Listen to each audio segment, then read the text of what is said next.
ലഡാക്ക് കലാപത്തിന് പിന്നിൽ സോനം വാങ്ചുക്ക് ഇപ്പം എന്താ അവസ്ഥ? ഇപ്പോൾ അവസ്ഥ ജോധ്പൂരിൽ എവിടെയോ ഏതോ ഇരുട്ട് മുറിയിൽ ഈ ആശാൻ കിടപ്പുണ്ട്. സോനം വാങ്ചുക്ക് 2 ദിവസം മുമ്പ് ഈ കലാപം നടന്ന ഉടനെ ഒരു പ്രസ്താവന ഇറക്കി. അതായത് ഞാനാണ് ഇതിന് കലാപത്തിന് പിന്നിൽ നിന്ന് കേന്ദ്ര സർക്കാർ പറയുന്നുണ്ട്. അപ്പോൾ കലാപം നടന്ന ഉടനെ പുള്ളി പായും തലയിലും എടുത്ത് സത്യാഗ്രഹം അവസാനിപ്പിച്ച് ഓടിയായിരുന്നു. നിരാഹാരം അവസാനിപ്പിച്ച് ഓടിയിരുന്നു. പക്ഷേ എന്നെ അറസ്റ്റ് ചെയ്യാൻ നീക്കമുണ്ട്. പക്ഷേ കേന്ദ്ര സർക്കാർ ഓർക്കണം, പുറത്തു നിൽക്കുന്ന സോനം വാങ്ചുക്കിനേക്കാൾ അപകടകാരിയായിരിക്കും അകത്ത് കിടക്കുന്ന ആളുകൾ. സോനം വാങ്ചുക്ക് എന്ന് പറയുന്നത് വെല്ലുവിളിയായിരുന്നു. ആരോടുള്ള വെല്ലുവിളി? സർക്കാരിനോടുള്ള വെല്ലുവിളി, അമിത്ഷായോടുള്ള വെല്ലുവിളി. കാരണം ലഡാക്ക് കേന്ദ്രഭരണ പ്രദേശമാണ്. അവിടുത്തെ ആഭ്യന്തരമന്ത്രി ആരാ? അമിത്ഷായാണ്. ഒട്ടും വൈകിയില്ല 2 കാര്യങ്ങൾ ചെയ്തു. ഒന്ന്, ഇയാൾക്ക് 1-2 NGO ഉണ്ടായിരുന്നു. വിദേശത്തൊക്കെ ഒരുപാട് ഫണ്ട് വരുന്നുണ്ട്. അവിടെ വിദ്യാഭ്യാസ സ്ഥാപനങ്ങളൊക്കെ നടത്തുന്നതാണ്. വിദ്യാഭ്യാസ സ്ഥാപനങ്ങളൊക്കെ ഇവിടെ നടത്തുന്നുണ്ട്, ശരിയാണ്. ഇയാൾക്ക് ഇന്നിപ്പോൾ മനോരമ ഒരു വലിയ കണ്ണീര് ഒഴുക്കിയിട്ടുണ്ട് കേട്ടോ. ഇയാൾ പ്രാഥമിക വിദ്യാഭ്യാസം പോലും കിട്ടാത്ത മനുഷ്യനായിരുന്നു, കഷ്ടപ്പെട്ട് പഠിച്ചു, അങ്ങനെ ചെയ്തു, ഇതെല്ലാം ചെയ്തു. പുള്ളി അവസാനം വലിയ ബിരുദം നേടി, നാട്ടുകാരെ സഹായിച്ചു. മാതൃഭൂമി ദിനപത്രം മുമ്പൊരിക്കൽ കുറേ നാൾ മുമ്പ് സോനം വാങ്ചുക്കിനെ കുറിച്ച് ഒരു സൺഡേ സപ്ലിമെൻറ്റ് സ്റ്റോറി ചെയ്തിട്ടുണ്ടായിരുന്നു. ഇയാൾ എന്തോ വലിയ മിശിഹായാണെന്നാണ് പറയുന്നത്. അപ്പോൾ ഇയാളുടെ ഇപ്പോഴും ഇയാൾക്ക് സിമ്പതി ഉണ്ടാവാൻ വേണ്ടിയിട്ടുള്ള കുറേ കഥകൾ മലയാളത്തിലെ മാധ്യമങ്ങൾ പടച്ചു വിടുന്നുണ്ട്. അപ്പോൾ ഇയാൾ കുറേ കാര്യങ്ങൾ അവിടെ ചെയ്തിട്ടുണ്ട്, ശരിയാണ്. ഇയാൾ കാലാവസ്ഥാ പ്രവർത്തകർ എന്നൊക്കെയാണ് പറയുന്നത്. 2 മാസം മുമ്പ് പാകിസ്ഥാനിൽ പോയിട്ടുണ്ടായിരുന്നു. 2 മാസം പാകിസ്ഥാനിൽ പോയിരുന്നു. മുഹമ്മദ് യൂനുസിനെ കെട്ടിപ്പിടിച്ച് നിൽക്കുന്ന പടമുണ്ട്. ഇപ്പോൾ പാകിസ്ഥാനിൽ ഇന്നലെ ഈ ഐക്യരാഷ്ട്ര ജനറൽ അസംബ്ലി നടക്കുമ്പോൾ ബംഗ്ലാദേശികൾ അവിടെ പ്രകടനം നടത്തി. മുഹമ്മദ് യൂനുസ് പാകിസ്ഥാനാണ്, അവനെ പറഞ്ഞു വിടണം എന്ന്. ബംഗ്ലാദേശ് ഇപ്പോൾ ഭരിക്കുന്ന മുഹമ്മദ് യൂനുസ് യഥാർത്ഥത്തിൽ ഒരു പാകിസ്ഥാനിയാണ്, അയാളെ അവിടെ നിന്ന് ഓടിക്കണം എന്ന് പറഞ്ഞ് പ്രകടനം നടത്തി. അപ്പോൾ പാകിസ്ഥാനിൽ സോനം വാങ്ചുക്കിന് എന്തായിരുന്നു കാര്യം? അതാണ് ഒരു ചോദ്യം. അവിടെ നിൽക്കട്ടെ, നമ്മുടെ വിഷയം അതല്ല. അപ്പോൾ ഇങ്ങനെ അമിത്ഷായെ വെല്ലുവിളിക്കരുത്, എന്നെ തൊട്ടാൽ ഇനിയും കത്തും. ഇയാളാണല്ലോ അവിടെ പറഞ്ഞത് സത്യാഗ്രഹം. ഈ 25-ാം തീയതി അവിടെ ഈ പറയുന്ന ലേ അപ്പെക്സ് ബോഡിയും കാർഗിൽ ഡിഫൻസ് ഫ്രണ്ട് എന്ന് പറയുന്ന 2 സംഘടനകളുമായി ചേർന്ന് ചർച്ച നടത്താൻ തീരുമാനിച്ചിരിക്കുകയാണ്. പ്രാഥമിക ചർച്ചയും ഒക്ടോബർ 6-ാം തീയതി അവസാനഘട്ട ചർച്ചയും നടത്താനിരിക്കുകയാണ് ഇയാൾ സമരം പ്രഖ്യാപിച്ചത്.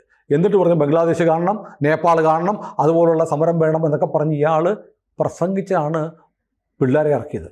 പിള്ളേരെ ഇറക്കിയത് മാത്രമല്ല, വെടിയേറ്റ് മരിച്ചതിൽ ഒരുത്തരും പിള്ളേരൊന്നുമില്ല. 45 വയസ്സുള്ള ഒരുത്തരാ. 15 പേര് വെടികൊണ്ടത് ആരാന്നറിയോ? നേപ്പാളികളാണ്. നേപ്പാളികൾക്ക് എന്താണ് ഈ സമരത്തിൽ കാര്യം? അതും ഒരു ചോദ്യമാണ്. അപ്പോൾ ഇപ്പോൾ ആരും വലിയ നിലവിളിയൊന്നുമില്ലല്ലോ. നിലവിളിയൊന്നും ഇല്ലാത്തതിൻ്റെ കാരണം കേന്ദ്ര സർക്കാരിന് നമ്മൾ മുമ്പൊരു വീഡിയോയിൽ പറഞ്ഞ പോലെ നേരത്തെ വിവരം കിട്ടിയിരുന്നു. എന്താണ്? ഇങ്ങനൊരു സംഭവം ഉണ്ടാവും, സംഭവം അങ്ങ് ഉണ്ടാവട്ടെ എന്ന് തീരുമാനിച്ചു. ഉണ്ടായാൽ ഇപ്പോൾ രാഹുൽ ഗാന്ധി ഇങ്ങനെ പറയല്ലേ, നേപ്പാൾ കാണൂ, നേപ്പാൾ ജൻസി കലാപം ഇന്ത്യയിൽ വേണം, യുവാക്കളെ വിദ്യാർത്ഥികളെ നിങ്ങൾ ഇറങ്ങൂ എന്നൊക്കെ പറയുകയാണ്. ഇറങ്ങിയാൽ എന്ത് സംഭവിക്കും എന്ന് കാണിച്ചു കൊടുക്കാനാണ് ഈ സംഭവം ഓപ്പറേറ്റ് ചെയ്തത് എന്ന് പറയുന്നുണ്ട്. ഈ സംഭവം അങ്ങ് നടക്കട്ടെ. നമ്മൾ എന്ത് ചെയ്യും? ലഡാക്ക് പോലീസ് പറഞ്ഞാൽ 6 അടി പൊക്കമുള്ളവന്മാരാണ് ലഡാക്ക് പോലീസ്.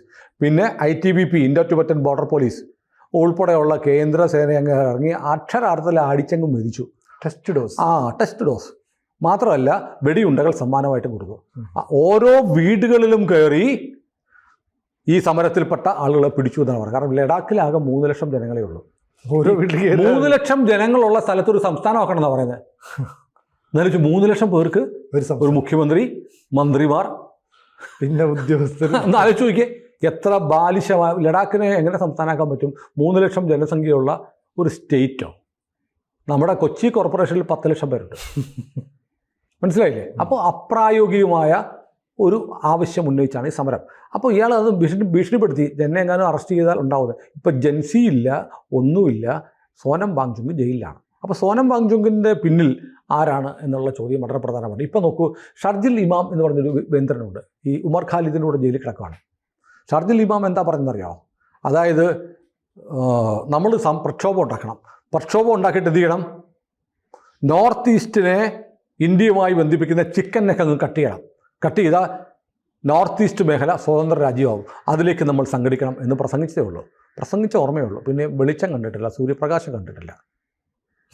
അവിടെ കിടക്കുക. ഇപ്പോൾ സോനം വാങ്ചുക്ക് ഇനി എന്ന് പുറത്തേക്ക് വരുമെന്ന് അറിയില്ല. കാരണം വളരെ വ്യക്തമായി സർക്കാരിൻ്റെ കയ്യിൽ വീഡിയോകളുണ്ട്. കാരണം ഇവിടെ ഭരണകൂടത്തെ അട്ടിമറിക്കാൻ വേണ്ടി Bangladesh model, Nepal model, Sri Lanka model, ഇപ്പോൾ ഫിലിപ്പൈൻസിൽ നടക്കുന്ന മോഡൽ കലാപത്തിന് ആഹ്വാനം ചെയ്യുന്ന വീഡിയോ ഇപ്പോൾ സർക്കാരിൻ്റെ കയ്യിലുണ്ട്. ഇനിയിപ്പോൾ വേറൊരാൾ ഇപ്പോൾ ഓടുന്നുണ്ട്. ഫുൺ സോങ് സ്റ്റാൻസിങ് ടെസ്പാക്ക്, അവിടുത്തെ അപ്പർ ലേയിലെ കൗൺസിലറാണ്. വെറും കൗൺസിലറല്ല, കോൺഗ്രസിൻ്റെ കൗൺസിലറാണ്. കോൺഗ്രസിൻ്റെ കൗൺസിലർ എന്ന് മാത്രമല്ല, രാഹുൽ ഗാന്ധിയുടെ ചങ്കാണ്. രാഹുൽ ഗാന്ധിയും ഇയാളും കൂടെ ഒന്നിച്ച് നടക്കുന്ന നിരവധി ചിത്രങ്ങളുണ്ട്. ഈ അക്രമം നടക്കുമ്പോൾ ഇയാളാണ് കയ്യിൽ തീപ്പന്തവും വണ്ടിയുടെ ഗിയർ ലിവർ പോലെയുള്ള സാധനവുമായി അക്രമകാരികളിലൂടെ ഇറങ്ങുകയും BJPയുടെ ഓഫീസ് കത്തിക്കുകയും ചെയ്തു. നമ്മൾ നേപ്പാളിൽ കണ്ടില്ലേ, മുൻ പ്രധാനമന്ത്രിയുടെ വീട് കത്തിച്ചു, മുൻ പ്രധാനമന്ത്രിയുടെ ഭാര്യ ഉൾപ്പെടെ തീപിടുത്തത്തിൽ മരിച്ചുപോയി. അതെ, അതുപോലെ BJP പ്രവർത്തകരിരിക്കെ BJPയുടെ ഓഫീസ് കത്തിക്കാനാണ് ഇവർ പോയത്. അതിൻ്റെ വീഡിയോ ഉണ്ട്. അതിൽ കയറിയിട്ട് കെട്ടിടത്തിൻ്റെ മുകളിൽ കയറിയിട്ട് BJPയുടെ കൊടികളെടുത്ത് കളയുന്നു. എന്നിട്ട് ഇയാൾ അവിടെ നിന്നിട്ട് ആ കൂടെ സഹകരിച്ച് ഇവർക്കൊപ്പം നിന്ന് എല്ലാ ഒത്താശയും ചെയ്യുന്നു. അതുകൂടാതെ എന്താ ചെയ്ത്, CRPFൻ്റെ വാഹനം പട്ടാളക്കാരെ ഇരിക്കെ, CRPF ജവാന്മാരിരിക്കെ കത്തിക്കാൻ ശ്രമിച്ചു. അപ്പോഴാണ് പോലീസ് ലാത്തി വീശിയത്. അപ്പോൾ ഈ പറഞ്ഞു കേട്ടത് ഈ സമരം തുടങ്ങുന്നതിന് മുമ്പ് സാധാരണ അവിടെയൊക്കെ ഇടയ്ക്ക് ഈ ലഡാക്ക് പോലീസ് റോന്തി ചുറ്റും, അതേ പതിവുള്ളൂ. പക്ഷേ ഇവരുടെ അന്നത്തെ ദിവസം ഈ സമരം ആരംഭിക്കുന്നതിന് മുമ്പ് തന്നെ ലഡാക്ക് മുഴുവൻ വലിയ സൈനിക വിന്യാസം ഉണ്ടായിരുന്നു. എല്ലായിടത്തും ബാരിക്കേഡ് ഉണ്ടായിരുന്നു. ITBPയുടെയും ലഡാക്ക് പോലീസിൻ്റെയും CRPFൻ്റെയും വലിയ സന്നാഹം ഈ പ്രക്ഷോഭം ആരംഭിക്കുന്നതിന് മുമ്പ് തന്നെ ലഡാക്കിലെ വിവിധ മേഖലകളിൽ വന്നിരുന്നു. തയ്യാറെടുപ്പ് നമ്മളൊരു കഴിഞ്ഞ ദിവസം ഒരു യോഗത്തെക്കുറിച്ച് നമ്മൾ പറഞ്ഞിരുന്നു. രാത്രിയിൽ ഒരു ഫോൺ കോൾ വരികയും ഒരാൾ സ്വന്തം ബംഗ്ലാവിൽ നിന്ന് ഭരണസിരാ കേന്ദ്രത്തിലെ ഒരു ഓഫീസിലെത്തുകയും അവിടെ ഒരു മീറ്റിംഗ് ചെയ്യുകയും ചെയ്ത കാര്യമൊക്കെ നമ്മളൊരു വീഡിയോയിൽ മുമ്പ് പറഞ്ഞിരുന്നു. അപ്പോൾ കേന്ദ്ര സർക്കാരിന് കൃത്യമായിട്ട് അറിയാമായിരുന്നു ഇവർ രാജ്യവ്യാപകമായി കലാപം ഉണ്ടാക്കുക, ലഡാക്കിൽ ആരംഭിക്കുക, ഇന്ത്യ മുഴുവൻ സ്പ്രെഡാക്കുക എന്ന ലക്ഷ്യത്തോടെ ആസൂത്രണം ചെയ്തിരിക്കുന്ന ഒരു സംഭവം നടക്കാൻ പോവാണ്. അത് വേണമെങ്കിൽ മുളയിലെ നുള്ളിക്കൂടെ എന്ന് ചോദിക്കാം. അത് ഒരു ടാക്ടിക്സാണ്. അങ്ങനെ മുളയിലെ നുള്ളി കഴിഞ്ഞാൽ സമരം ഉണ്ടാവത്തില്ല. പക്ഷേ അതിലൂടെ കിട്ടുന്ന ഒരു എന്നറിയോ, വീണ്ടും സമരം സംഘടിപ്പിക്കാം എന്ന് കരുതുന്ന ആളുകൾക്ക് ഒരു മെസ്സേജും കിട്ടത്തില്ല. കാരണം സമരം ഉണ്ടായാലല്ലേ സമരം എങ്ങനെ തീർന്നു എന്ന് മനസ്സിലാകത്തുള്ളൂ. ഇപ്പോൾ ഇന്ത്യയിൽ ഭരണമാറ്റം ഉണ്ടാക്കാൻ ബംഗ്ലാദേശിലും നേപ്പാളിലെയും മോഡൽ ഒരു കലാപം ഉണ്ടാക്കാം എന്ന് തീരുമാനിച്ചാൽ എന്ത് സംഭവിക്കുന്നു വളരെ കൃത്യമായി മനസ്സിലാക്കി. അതിപ്പോൾ അമിത്ഷായുടെ ഒരു ചാണക്യതന്ത്രമായിട്ടാണ് വിലയിരുത്തപ്പെടുന്നത്. കാരണം സമരം നടക്കട്ടെ, സമരം എങ്ങനെ പോകുന്നു കാണാം, സമരം നടത്തി കഴിഞ്ഞാൽ എന്തായിരിക്കും കേന്ദ്ര സർക്കാർ ചെയ്യാൻ പോകുന്നത് എന്ന് കൃത്യമായ മറുപടി കൊടുത്തു. ഇനിയിപ്പോൾ ജെൻസി എന്നൊക്കെ പറഞ്ഞ് പുറത്തിറങ്ങാൻ 4 അല്ല 40 വട്ടം ആലോചിക്കും. കാരണം ഇത് വീട്ടിലുള്ള നമ്മുടെ നാട്ടിലുള്ള ഈ കേരളത്തിൽ ഉൾപ്പെടെ ഇത്ര ജെൻസി കലാപം നടത്തണമെന്നൊക്കെ ആഗ്രഹിക്കുന്ന ചെറുപ്പക്കാരുണ്ട്. അവരുടെയൊക്കെ തന്തയും തള്ളയെ കൂടെ കേൾക്കാനാണ് നമ്മളീ പറയുന്നത്. ജെൻസി കലാപം എന്നും പറഞ്ഞും പുറത്തോട്ടിറങ്ങി കലാപം നടത്തിയാൽ പിണറായിയുടെ പോലീസാണ് ഇവിടെ ഭരിക്കുന്നതെന്ന് ഓർക്കണ്ട, മറ്റവരിറങ്ങും.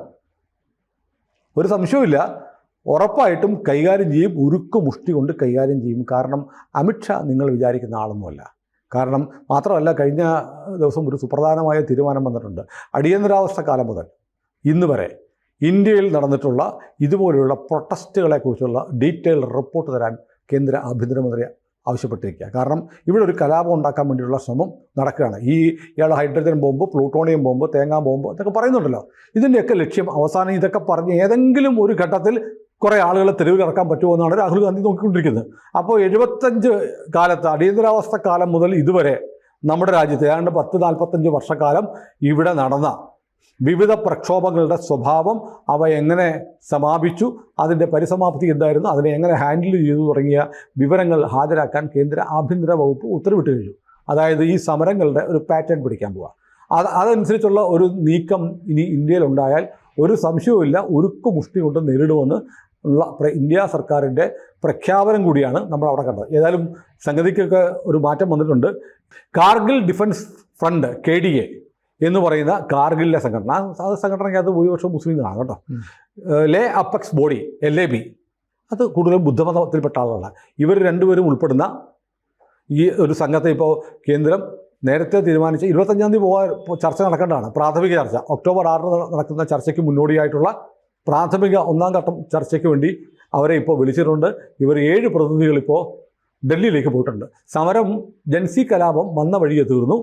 ഏതായാലും സോനം വാങ്ചുക്ക് ഇനി എപ്പോൾ ലഡാക്ക് കാണും എന്നത് കണ്ടറിയണം. കാരണം അദ്ദേഹത്തെ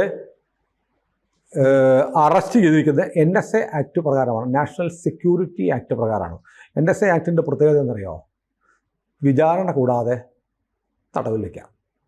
കോടതിയിൽ ആചാരം കണ്ട, ട്രയൽ വേണ്ട, നേരിട്ട് അന്വേഷണ ഏജൻസിക്ക് തടവിൽ വെക്കാം.